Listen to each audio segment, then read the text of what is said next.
crack and made the crack bigger. And then they opened the stone statue like a container.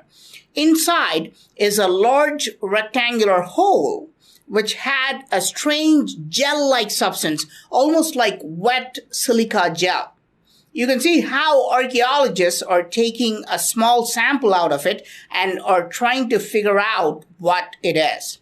What is this gel, and why has this been safely placed into this stone container, and why was it buried in the temple premises? Experts confirm that this is at least 1,000 years old, but it could be much older. This is an amazing discovery, right? But archaeologists have found something even more strange. They found another stone turtle which was also buried in dirt. And they were able to open that also. It had a triangle-shaped lid on its shell. And what they found inside is shocking. They found neatly polished crystal quartz stones. Multiple news sources confirmed this, and they found hundreds of neatly polished crystal quartz stones buried on site. I mean, look, this is the original footage from the excavation site. The crystals fill up 2 plastic bags, and this is how they look after lying in the dirt and marsh for 1,000 years. Imagine how fresh they would have looked when they were cut back then. As soon as these were found, locals started to come in and pray in large numbers because they felt a strange energy radiating from them. Cambodians are very spiritual people, and they performed all sorts of rituals on these artifacts and crystals. But is this just spiritual energy radiating from them? Or is there science behind all this? I mean, why did ancient builders cut hundreds of crystal quartz stones, polish them, and safeguard them? Today, we use the same material in semiconductors for transistors, integrated circuits. The first radio communication devices we used were made purely using crystal quartz. Is it possible that the ancient builders were using some type of a radio communication device? But inside the turtle container, they also found something even more strange. They found thin bronze wires. Archaeologists are baffled by this, and they just dismiss it by saying these were just threads used for religious purposes. No Hindu or Buddhist ritual ever uses bronze threads. This is unheard of. These are bronze wires, and ancient builders were using it for some other reason. Bronze is not a metal. It is an alloy made of multiple metals like copper and tin, and ancient builders made them into thin wires. What else could possibly be the use of these bronze wires other than some type of electric or electronic purpose? Today, we use bronze wires. You can go to a store and get phosphor bronze wires and use it for switches, relays, all type of electric and electronic instruments, okay? Is it just a coincidence that they found crystal quartz and bronze wires side by side? Look at the crystal radio sets we used some decades ago. These were simple devices made with wires and crystal quartz. I mean, the only thing missing is an antenna, and they could make a crystal radio device with these items and start receiving signals. And believe it or not, they also found these strange metal objects buried in the dirt. Can you see what these are? Are these religious tridents, or are they antennas used for radio communication? When archaeologists cleaned the dirt off, they could not believe their eyes because these are very high quality metal objects which show almost no deterioration. In spite of being buried for such a long time, they had no trace of rust or decay. Is it possible that these high-quality metal rods with 3 prongs sticking into the air were used as antennas in ancient times? I mean, what are the chances that crystal quartz, bronze wires, and pronged metal rods are all found in the same place, just as a coincidence? We could completely build a crystal radio set with these 3 items and start receiving signals. All we need to do is to tune into a desired frequency. What frequency would that be? Archaeologists thought they had finished unearthing all these buried artifacts, but they accidentally found a small bump in the dirt right next to all these artifacts.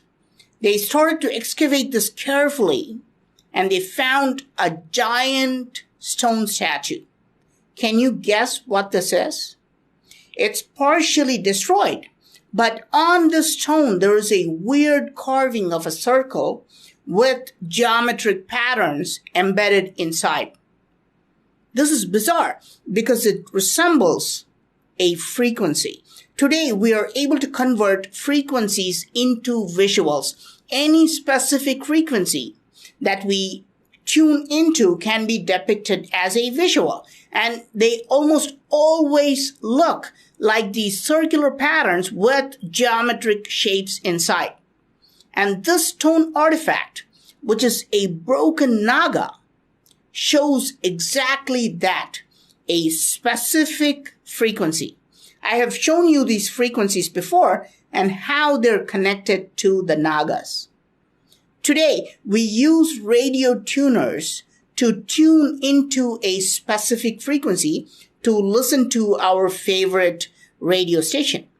Is it possible that ancient builders were using this specific frequency to receive information, open it afterwards, and put lubricant inside? To have a rotating mechanism made of stone, you need to have advanced knowledge in engineering. No, this is not the only temple with moving parts. Look at this one.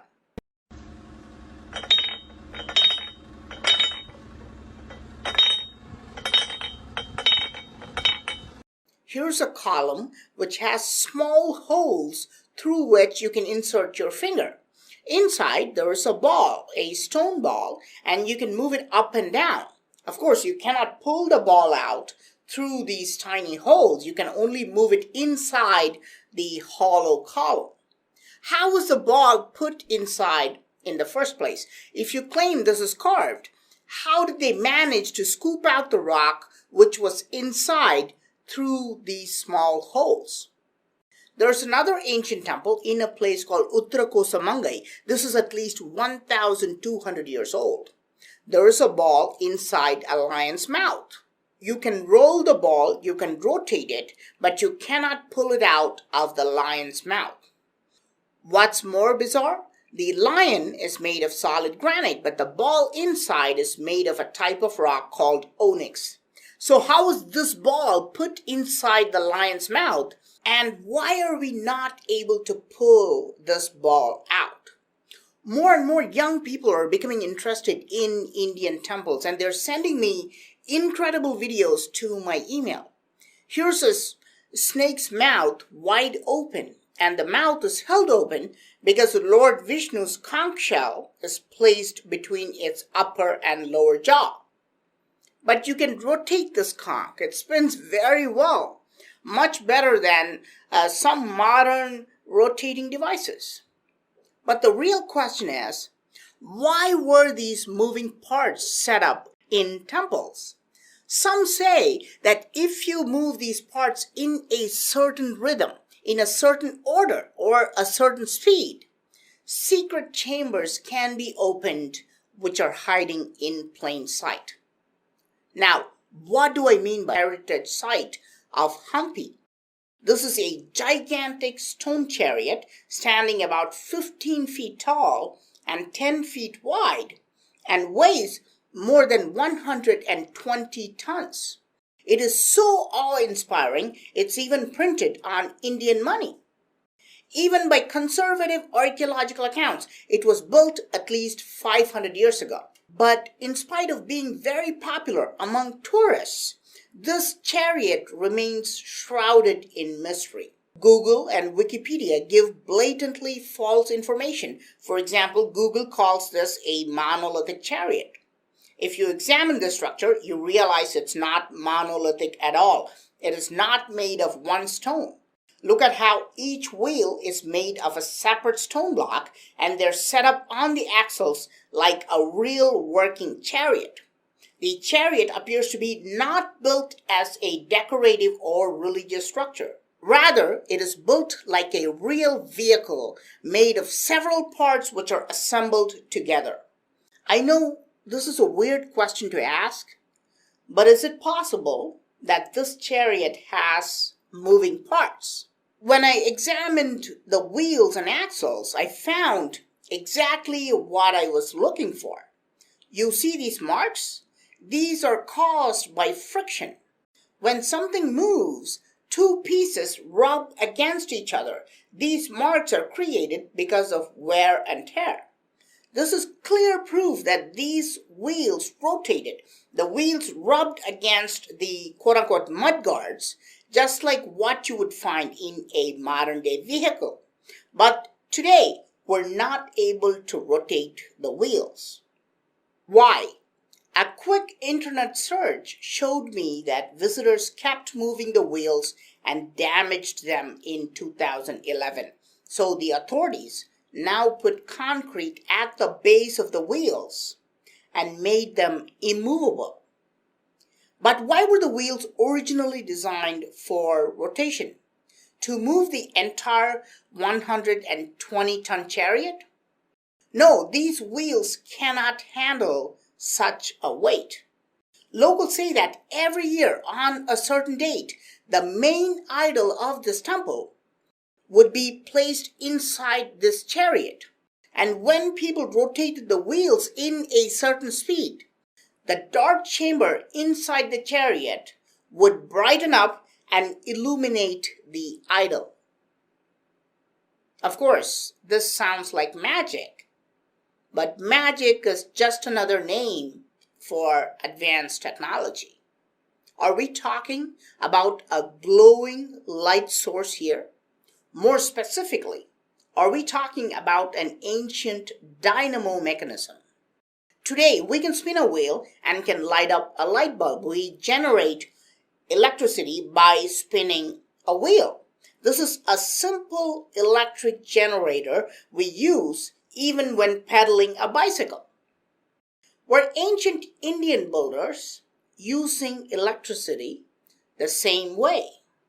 Why else would they painstakingly create these rotatable wheels on this giant chariot? The simple answer is they knew how to convert one form of energy into another form. They were converting kinetic energy into electrical power. Could this be why we're able to find so many movable parts in ancient Indian temples? Were they meant to be moved so they could create electricity or some other type of power, which was then used for constructive purposes? But is it possible that ancient builders were not only using human energy, but also wind energy in temples? Of course, this is a crazy idea. All these moving parts I showed you are made of stone, and stones are just too heavy to be moved by wind, right? But see, ancient builders were much more advanced than us. They could make stones movable even by wind. In some Indian temples, you can see these chains moving even with the slightest breeze. But these chains are made of stone. They're not made of metal. Ancient builders have cleverly designed them to be hanging from the ceiling. Third purpose of pyramid energy. The most important liquid in our life is the water. We are are what we drink. We are what we eat. We are what we think. We are finding water tunnels. And look how the water is crystal clear and clean. It's been there for thousands of years. It is not a surface water. How do we know that? During the summertime, when it's dry, the water level never drops. During the spring and fall, a lot of rains, it never goes up. It's been there for thousands of years, exposed to the pyramid energy. We did conventional analysis, chemical, microbiological, no viruses, no bacteria, because of negative ions. Then we sent samples to the unfortunately late Dr. Masaru Emoto from Japan, who became very popular from 1999 when he started freezing samples of water, taking a photo through electronic microscope. Now, this is molecular structure of the tap water from the New York City. No structure at all. Why? Well, the water that we drink at our homes or bottled water. No viruses, bacteria. Why? Because they put chlorine. They treat it with chlorine, which is a poison. We can find fluorides, poison. Traces of heavy metals, poison. What we drink is energetically dead water, which vibrates very low. This is the water that goes through the dam in Japan. We can see nice green color. On molecular level, looks ugly.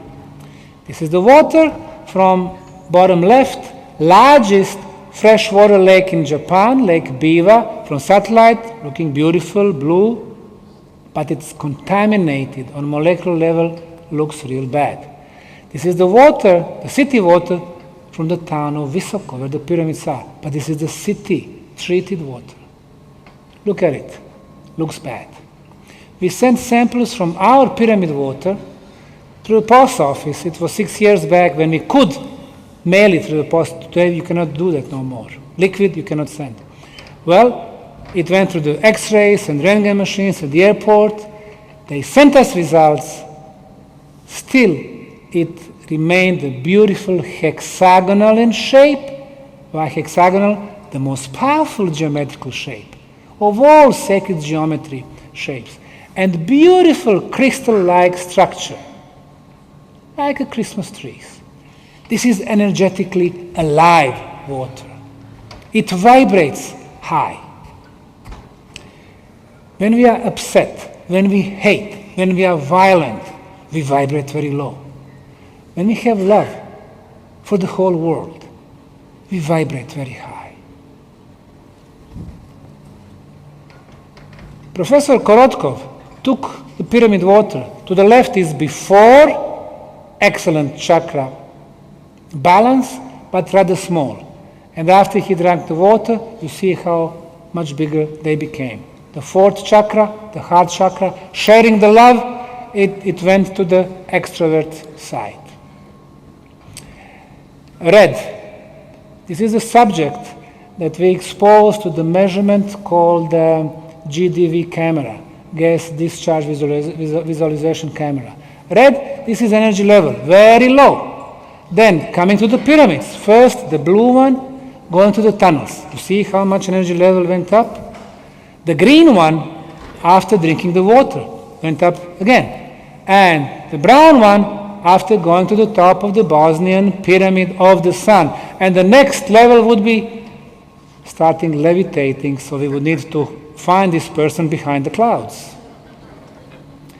Herbert from Belgium had a problem with the eyes. He started being blind, 30% after applying pyramid waters for 3 months, visiting the tunnels, 90, 100. So, when it comes to the pyramids and the pyramid energy, we really need to forget those fairy tales about pyramids being tombs. Pyramids are structures built to last forever. This is a technology.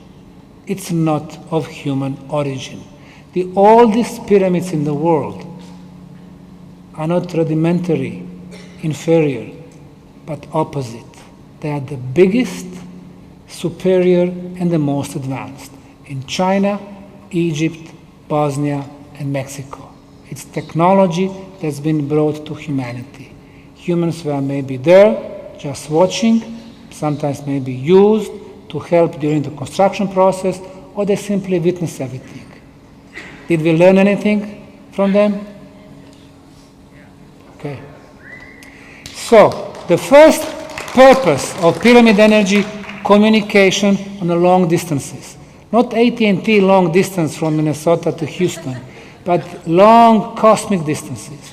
The second one, to protect the health, self-healing. The third one, to improve the molecular structure of water.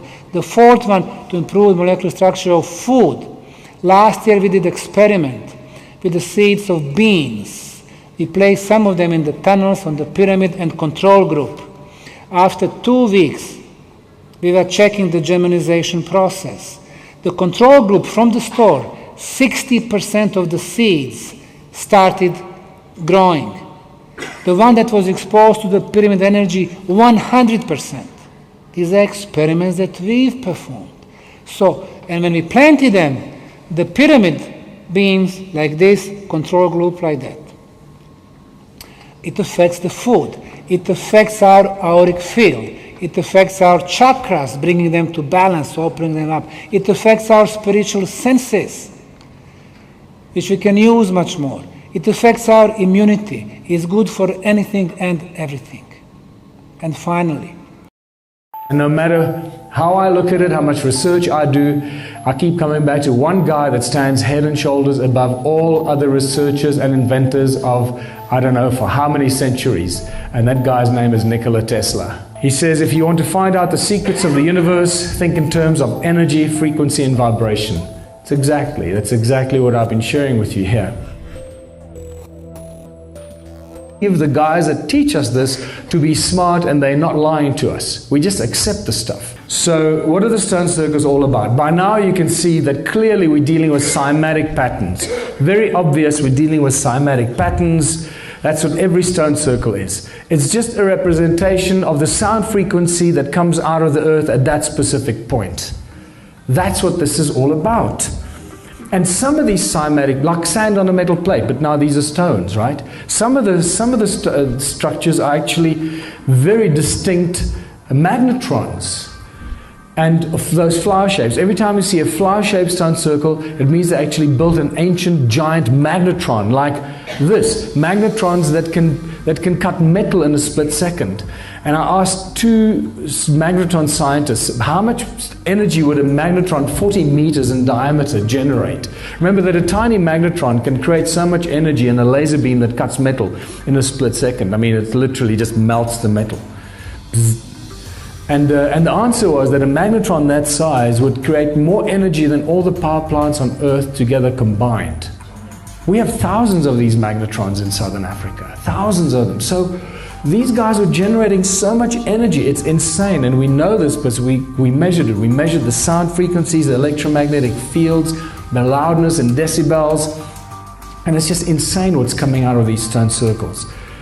Adam's calendar is the most powerful of all these ancients of these stone circles. Adam's calendar is actually much, much more powerful. It's as if they all seem to be sending their frequencies to Adam's calendar, and that's like the collection point for all this, the energies created by all these millions of stone circles. That's what it seems like. So what we have at Adam's calendar is a very definite toroidal effect, and it's alive even today because we measured it. So when you look at ancient structures built out of stone, you realize that these guys knew exactly what they were doing. They understand that stone is the tool that carries with it, in it, information, storage capacity. It's an energy source, and that's why they used stone. Not because they were stupid, because they were very, very smart. We're the dumb ones, but we're catching up quite quickly. So what's very obvious now is that all these ancient structures, from the pyramids, Borobudur, etc., are all ancient machines. They were giant machines built out of stone, crystalline substance, to create or to perform specific functions. It's just the function that we haven't figured out. It's powered by the sound of the earth and activated by the movement of the sun. I mean, it's bloody brilliant. It's so simple. And now we're figuring this out, and we know that the energies are still there, because this is a photograph taken of the pyramids And there's still huge energy coming out of the pyramids. Even the symmetrical patterns coming out of Stonehenge, although Stonehenge has been completely reconstructed, there's still very powerful symmetrical patterns coming out of Stonehenge that tells us that its original structure was very specifically created as a resonating device, an energy device. All this ancient stuff that we're dealing with, just like I said, these ancient machines are just advanced technology on a gigantic scale. These obelisks in Egypt, they ring like bells. If you listen to them, they ring like bells, just like those stones in my museum. And when you go into these temples in Egypt, you know, we're told that they were built for this and offering. It's all nonsense, offering and praying. It's just too many pillars, not enough space. When you look at them from this angle, you realize that this is just something very different. And all those pillars clustered together, why would they build them like that? And then the more I looked at it, the more I realized, now inspired by realizing that the stone circles were powerful energy generating devices, suddenly seeing aerial photographs of these temples in Egypt, I realized that they weren't temples, but they were actually templates. That we're actually looking at gigantic energy circuits, circuit boards on a gigantic scale that we could never have imagined. It's just beyond our imagination. The scale that these guys were building things on is something way out of our perception because we just don't have enough money to do that. And macro processes, gigantic microprocessors become gigantic macro processors. You know, and here we are told that these were places of worship, and then this is where the people lived. No, these are giant bloody macro processors, and that's part of the circuit board. You know, it's what it is. And you can start seeing that the pyramids were the same thing, giant powerhouses, creating huge amounts of energy. And just, you know, you start seeing things and recognizing how all this fits into ancient history. Sacsayhuaman is also just a giant circuit board. When you look at images from the air, you realize it's just a giant circuit board. It's not a fortress on top of a mountain to ward off marauding crowds and guys on horses and spears. No, it's a giant circuit board.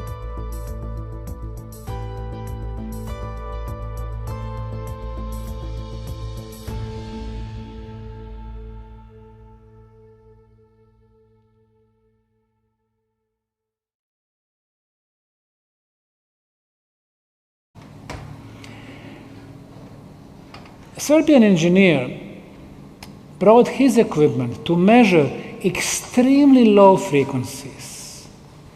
And this is the frequency that he measured on Bosnian pyramids and the tunnels. It's 7.83 Hertz. Now, in science, this frequency is called the Schumann resonance.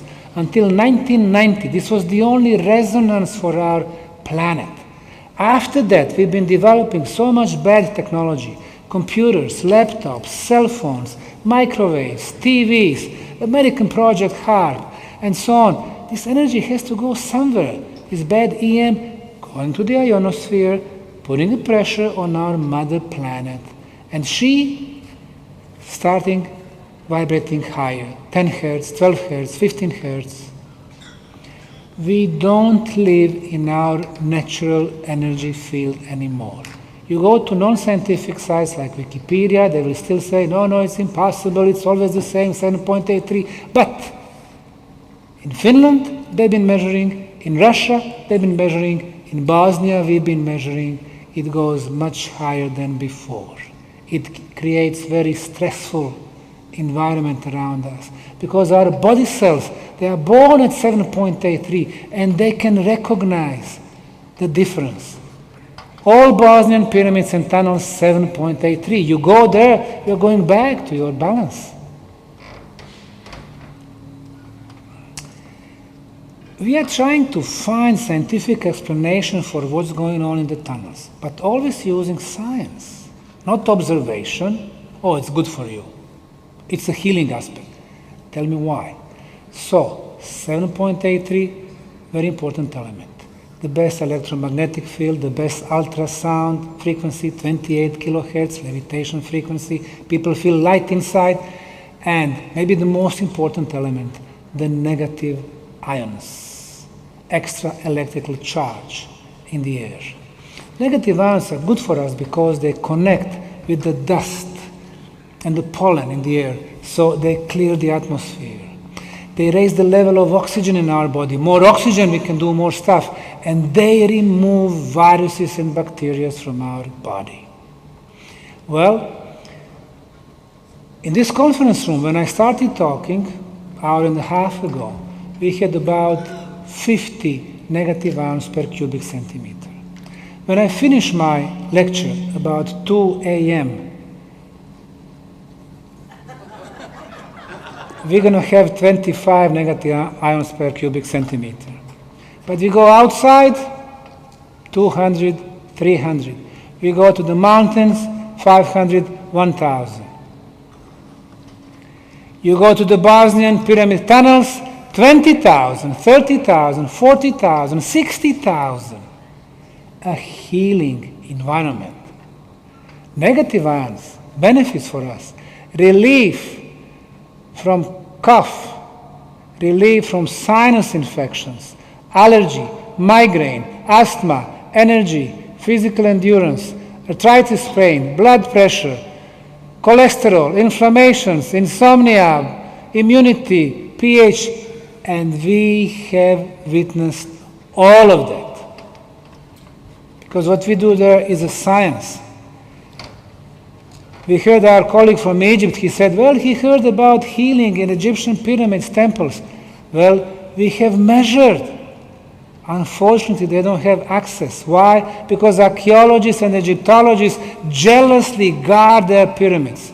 In Egypt, in China, in Peru, and Mexico. We are bringing some new times.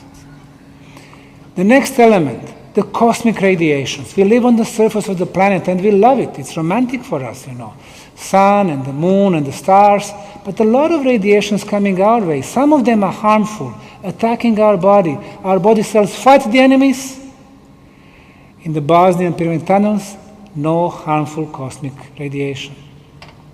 Natural radioactivity coming from underground. We walk the streets, we are not even aware that occasionally radioactivity coming from underground attacking our body. And our body cells fight enemies from above, from below, 24 hours a day. You go to the Bosnian pyramid tunnels, and this is how the old Geiger counters look like. We measure them today with the much more advanced Geiger counters. The levels of radioactivity is several times lower than the minimum allowed. No radioactivity. Cell phone signals. To the left, the green, before we talk on the cell phone. To the right, after we talk on the cell phone. Cell phones, the radiation simply burns our brain cells. Less brain cells, we process information slower. We are dumber. Easier to control us. In the Bosnian pyramid tunnels, no signal for cell phones, no signal for Wi-Fi, no 3G, no 4G, no 5G, no 6 giga, no 90 giga. Perfectly preserved area. So what's happening? The process of regeneration starts. Therefore, if the first potential purpose of pyramids through energy beam was communication, the second one is to protect what is the most important for us, our health. Now, I said regeneration. If we got lucky, maybe rejuvenation. Using was 28 kilohertz. The same frequency that we measure on the top of the Bosnian Pyramid of the Sun. Tesla, through unsuccessful and successful attempts, find the proper frequency, the best frequency to move the energy, to move the information throughout the space. And the Bosnian pyramid builders knew that 3,000 years back. The Kukulkan Pyramid in Chichen Itza in Mexico, 2009. The tourist from El Salvador was filming his family. In the back, he filmed energy beam. After it became viral, Mexican government shut down this pyramid to be climbed. Ever. I know that because I was there before and after 2009. The pyramid of the moon, Teotihuacan, energy beam. So there are more pyramids that have been active. Italian anthropologist Professor De Bertolis brought his equipment to measure the ultrasound on the top of the Bosnian pyramid of the sun inside that energy beam. Now, what we can hear is called sound, usually from 10 Hertz to 20 kilohertz. 8 kilohertz frequency ultrasound. We cannot hear that. So what he did, he converted 28 to something that we can hear, 8 kilohertz. So for the first time, now you will be able to hear how the pyramid speaks.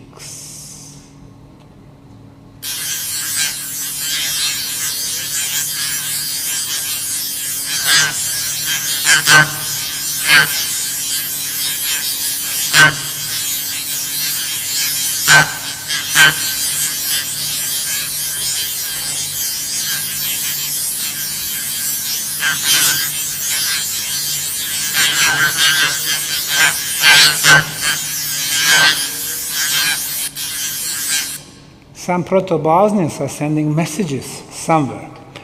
Why is this frequency important? Ralph Ring, American explorer, was experimenting with the frequencies of the ultrasound, 21, 22, 23. When he came to 28, he had ping pong balls above the sound speaker, and the ball at 28 kilohertz starting going to the air. He went to bed, leaving the machine on, came back next morning, the ball was still in the air. So he discovered the levitation frequency. 2016, we did experiment with the drone. On the drone, we were putting different instruments to measure electrical field, magnetic field, electromagnetic field, ultrasound, infrasound, the temperature, and the level of life energy. Electrical field, very important. What we discovered, moving the drone up, left, right, back and forth, 50 meters, 160 feet. So we covered a huge area. We discovered that this energy beam, which is electrical in nature, goes up 13 feet diameter, but then it expands. At a height of 21 meters, or about 70 feet, it is the strongest and the largest, and then it's getting narrow. Expands, getting narrow, expands, getting narrow. For physicists and engineers, no doubt, these are so-called scalar waves. Do you think that possibly or probably tunnels under other pyramids in the world could have the same healing effects as the ones under the Bosnian ones? And have you heard of any examples of those? Well, as you probably know, you cannot go to Egypt or Mexico with the instruments and measure. And if you apply to their authorities, you tell them, well, I'd like to measure. If you are not university, Department of Archaeology, you will be rejected. We are the only project in the world who are open for everyone to come and measure. When Shock was in Bosnia, and he was in Bosnia in 2006 when we just started, he never took any samples, lab analysis, measurements. But we offer people, you want a sample of the blocks? Here's a sample. You measure and see if it is concrete. You want to measure energy phenomena? Please come, bring your instruments. We'll take you, or you go alone, because it is non-invasive. Measure on the Sun Pyramid, measure on the tumulus, measure in the tunnels. So we call everyone. But, since you asked me that, with my Russian colleagues, when we went to Egypt, we could not do any measurements at the Giza Plateau, but we could at Dahshur. Dahshur, a red pyramid, bent pyramid, black pyramid. We had to pay the guards, and we measure at the base, at the top. At the top, tens of times stronger signal, meaning the pyramid was having the same function like Bosnian pyramid. Same kilohertz, 28 kilohertz? No, it was not what we measured. But to answer your question, tunnels. We know that they are under Giza pyramids, and they are very old. And they are connected to the pyramids. If they are connected, it means we need to change the age of Egyptian pyramids. But no measurements have been done so far as I know. Do they have same effect? If the pyramids are active, possibly. It would require a study. It hasn't been done, so I cannot really say yes or no. But in general, what is the function of the tunnels? It is not communication between 2 or 3 structures. Cavities in general, they amplify the energy. It was all about amplifying the energy. And where does the energy start? At which point? With the movement of the water. That's why you have always water under the pyramids. And my other one was, at one point you showed photographs of colored energy bands on the ground and the pyramids that were horizontal, and in the sky they were vertical. Yes. I'm just curious, what were you photographing? What kind of energy was that, and what was your photographic technique? Well, the gentleman who developed this technology, Dr. Harry Oldfield, he calls them bioenergy fields, not visible with the naked human eyes. He presumes that they oscillate on higher frequency than our eyesight can pick up. And really, like we said earlier, we can hear sound, we cannot hear ultrasound. So imagine we can hear only till 20 kilohertz. We don't hear 50 kilohertz or megahertz or gigahertz. If we can hear... Well, this is all going on, but underneath it all, we're dealing with Draco-reptilians as well. And the amount of hybridization that has gone on is so mind-blowing that it's even hard to pinpoint any particular race or to deliver anything that can give the whole picture in an exact way. And I'm sure you can all relate, as fellow researchers, how difficult it can be to put all the pieces together. So my life experience and what I've gone through and what I was told and all the different experience that I have had have helped give me some insight to put some of these pieces together. So what I share is what I pretty much absolutely know 100%, but the gray areas are where we all hit the gray areas when it comes to kind of, this sort of research that you can get maybe 98% close, but there might be a little bit missing here and there. But what I discovered in the Mars recruitment was that it all had to do with archetypes. Even though this was a part of the global elite and black ops projects, they brought up all these archetypal names. They knew exactly about the Enki and Enlil and the Tiamat, I mean, they used all the names because the agent that they set me up with, also used all the names. Actually, we spoke a language that was based on all these names because I spoke that language, but it was under their control. And I'll get into the story of what happened. This is just to describe the archons. And the difference between, like a reptilian, it's a lower octave of Kundalini. And the lower octave of Kundalini means that it's really a third chakra rulership and down. It's like lower chakras. It's all that energy that is not expanding into higher consciousness. Kundalini energy is serpentine, but it expands all the way into the highest levels where we could connect to source. Their mission is to keep us locked into our lower chakras so that we're powerless, so that we're in survival, so that we're, emotionally vulnerable to being controlled. But when we, step up beyond that, that's when we start to reconnect and connect with the real power, the real serpentine energy, the real dragon energy, which is Tiamat. So as much as the Draco-reptilians are trying to bring things back to order before the Anunnaki came, they're fighting a ridiculous battle because they support Tiamat, who actually incarnated into the Anunnaki as the shattered aspects of the goddess and has been working ever since to restore things to that period, but not under their control, but in the universal love and the Gnostic awareness where our knowingness, our enlightenment is what puts things in order, not mind control, not steering things based on, the war on terror and all these false flags that keep us locked into their program that seem like catastrophic events, but they're all planned, they're all pre-planned. And it's to basically take over the role of the supreme being and the supreme agenda, which is that we awaken to who we truly are and we, create like a reality that is utilizing all the tools that we are equipped with.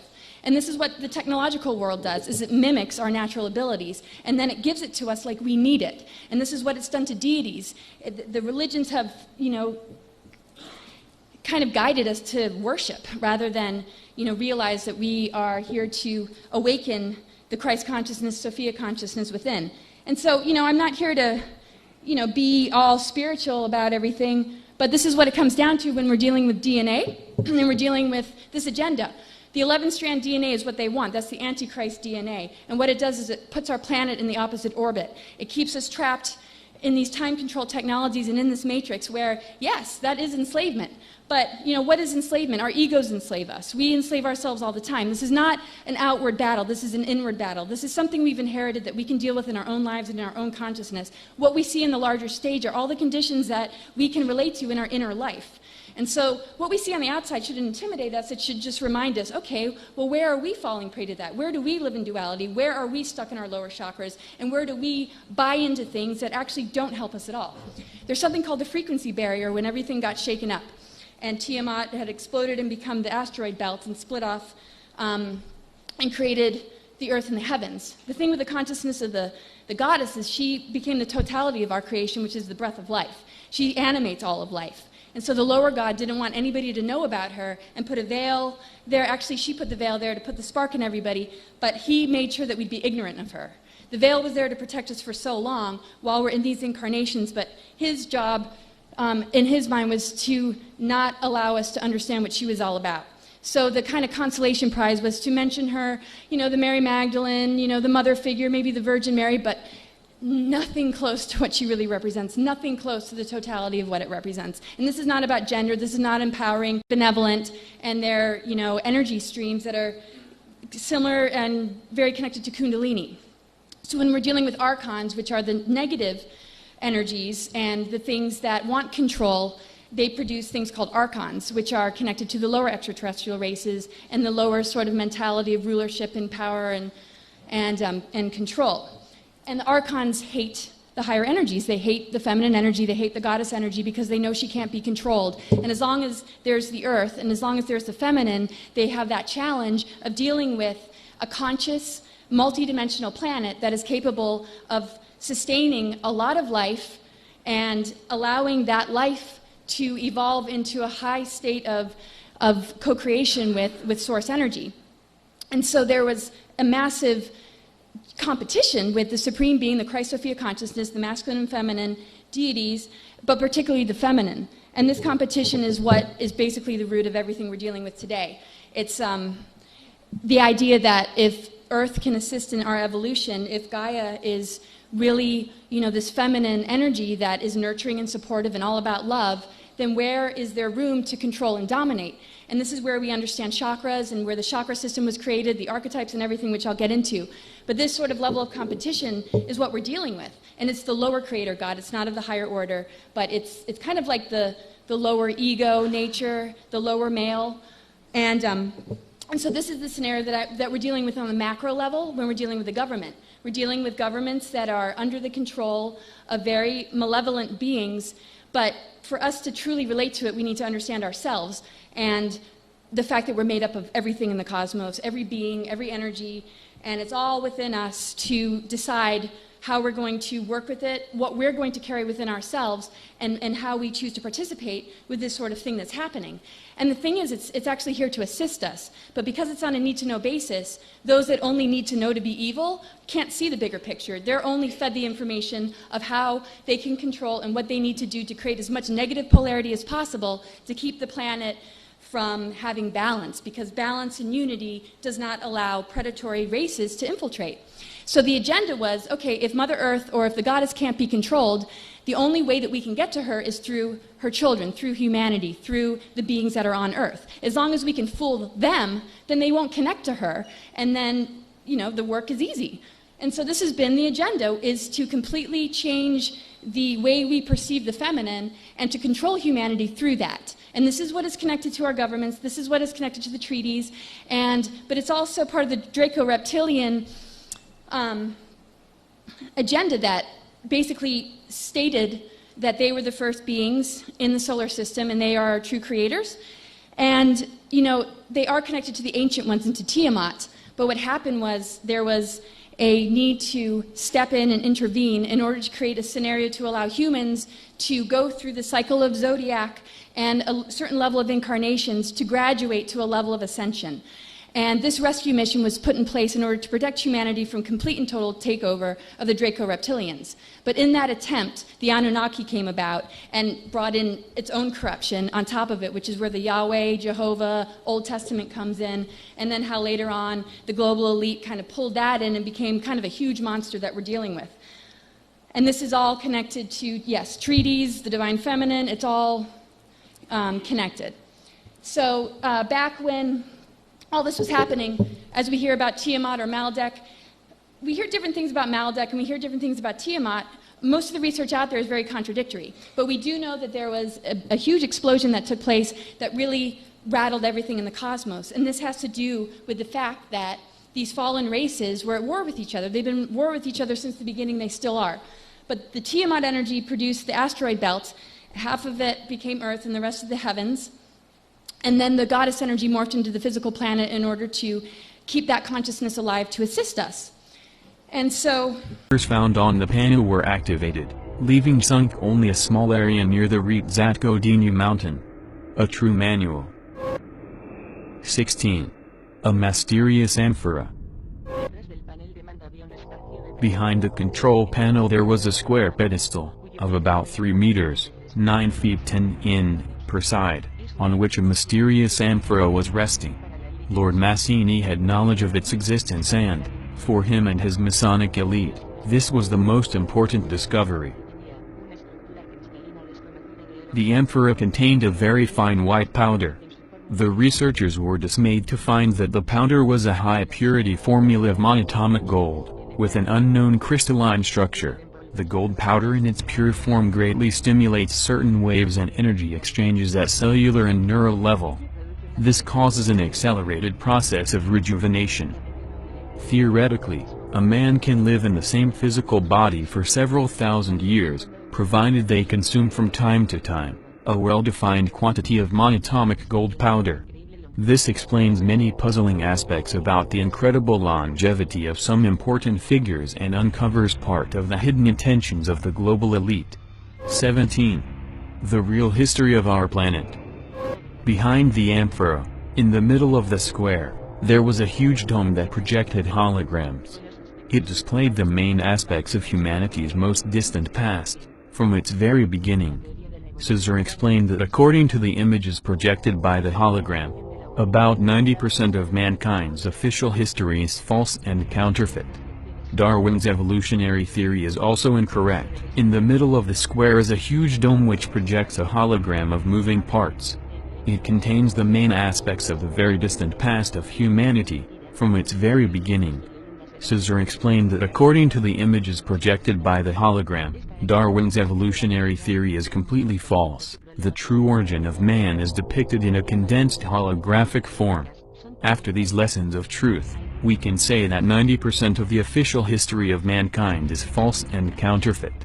Unbelievable, but what is now considered to have really happened in our history, never did, while the so-called myths and legends are almost entirely true. Also, most archaeological theories are false.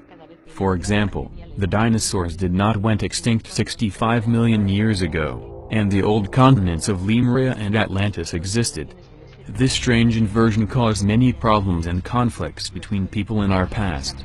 For a correct dating of the presented events, a star map corresponding to that period was projected on the background. Although the time period covered by the projections was very large, several 100,000 years, and the precession cycle of the Earth is 25,920 years, by observing the number of Platonic years, the 25,920-year cycle, the exact dating of the events was possible. The Busegi Mountains are 55,000 years old.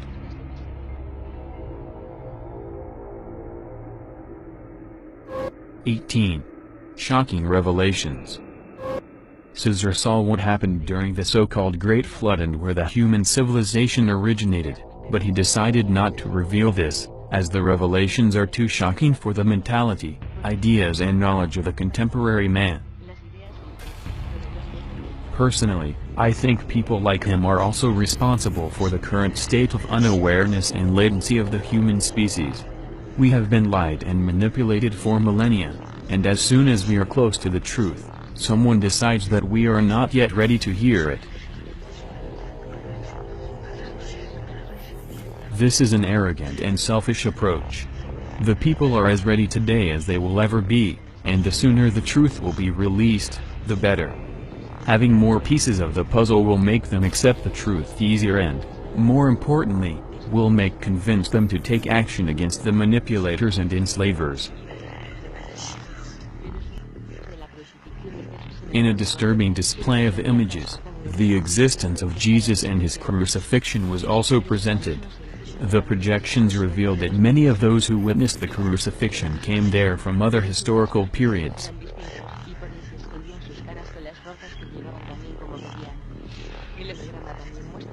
They were wearing the same kind of clothing as the rest of the people, but their facial features were different, hence they were constantly covering their faces.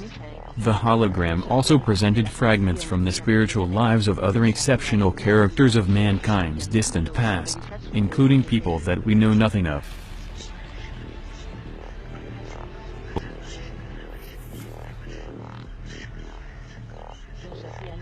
In those times, the social and population distribution were completely different from what is known today, so the archaeologists and anthropologists should review their theories from scratch. 19. The Three Mysterious Tunnels.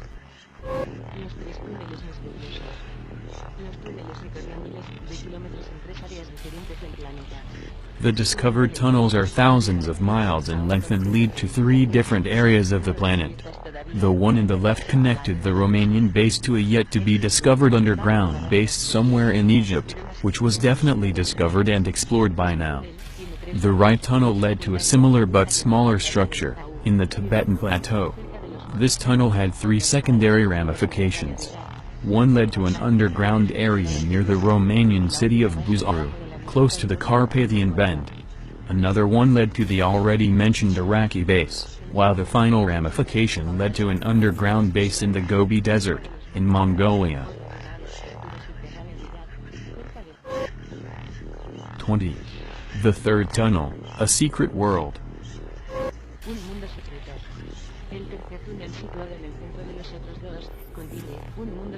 The middle tunnel was the most important to both Lord Mazzini and the U.S. government, which strongly requested to be kept secret to the public.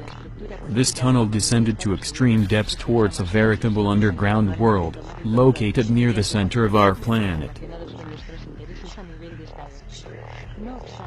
Those of you who are not familiar to the Hollow Earth theory, please note that there are important figures who support the theory that all planets are probably hollow on the inside, and bring interesting scientific arguments to support their claims.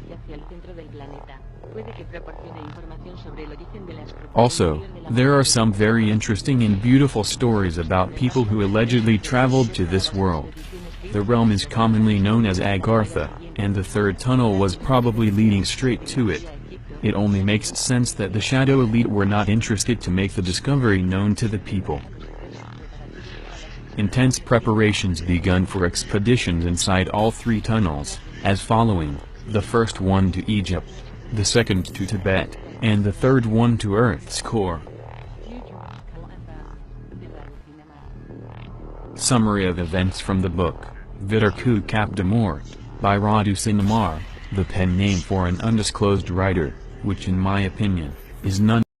La noche a las 8:38, la cámara fija que Televisa tiene dirigida hacia el volcán Popocatépetl captó esta imagen. Vean, está impresionante. Fíjense con mucha atención. Se trata de un objeto no identificado que aparece, ahí está apareciendo, en la pantalla del lado superior derecho. El objeto cruza el cielo, avanza hacia el cráter del volcán, parece que da como un pequeño giro y después aparentemente cae dentro del volcán generando una luminosidad, sale como esta luz cuando entra el objeto. Hasta ahora se desconoce de qué se trata. Aquí estuvimos toda la noche sacando conclusiones, no llegamos a nada, pero bueno, usted saque sus conclusiones porque realmente está muy curiosa esta imagen.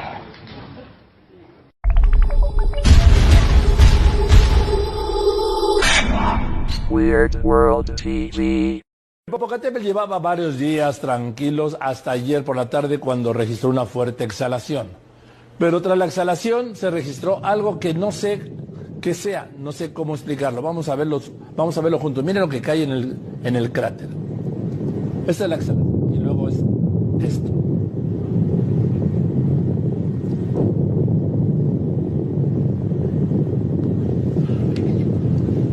Ahí está esto que cae en el cráter. Ante esto no se lo presenté ayer porque buscamos especialistas que hasta hoy nos dieron estas explicaciones. Miren. Estas son imágenes captadas por la cámara de Televisa, ubicada en el Cerro Alzomoni, muy cerca del volcán Popocatépetl. Según especialistas, se trata de un objeto de aproximadamente 1 kilómetro de largo por 200 metros de ancho. No se puede apreciar de dónde viene, pero con una velocidad mayor a la de un avión, pareciera que entra al cráter. Así se ve de cerca. Es un cuerpo cilíndrico, se aprecia un exceso de brillo en su cara frontal y una sombra. Acudimos con la astrónoma de la UNAM y miembro de la Unión Astronómica Internacional, que ha revisado a detalle los objetos luminosos vistos en la zona hace 15 días y en abril pasado, cuando el volcán registró mayor actividad. Una cosa interesante en todo esto es que va en caída. Sería todavía más espectacular si fuera en subida, Cuando es algo que va cayendo, como que hay más causas naturales que cuando va subiendo. Descartó que fuera material incandescente lanzado por el volcán y que regresa en caída libre, debido a que no se aprecia un camino de luz trazado por el cuerpo en movimiento, misma situación que descarta la posibilidad de que sea un meteorito. Llama la atención de los astrónomos ciertas características de este objeto. Por un lado, que tenga una línea bien definida, que los bordes sean brillantes y de diferentes colores, pero sobre todo que no se aprecie la interacción con la atmósfera ni con los gases del volcán. Imagínense un cilindro de 1 kilómetro de largo y de 200 metros de ancho, o sea, 2 calles de ancho y 1 kilómetro de largo, en una zona donde hay, aparte de la atmósfera terrestre, pues están todas estas exhalaciones, gases y todo caliente. Se esperaría un fenómeno explosivo, como más gases, humo, una luz diferente y sonido. Nada se ve ni se escucha. La especialista aseguró que incluso puede tratarse de un defecto del video. Que muchos de los píxeles de la imagen están saturados, entonces como que fuera un rayón o algo, como que pareciera que no es parte del video original. Una sola imagen para los científicos, dijo la astrónoma, no es suficiente para hacer una aseveración. Es un fenómeno interesante, hay que estar atentos, pero se necesita confirmación. Saraí Méndez, Noticieros Televisa. Bueno, lo vimos ahora en cámara lenta. Así es como lo registró nuestra cámara que está ahí permanentemente. No, eso es en cámara lenta. Así lo registró exactamente así. Bien, entonces es el registro original. Bueno, el fin de semana buscaremos mayores explicaciones con especialistas.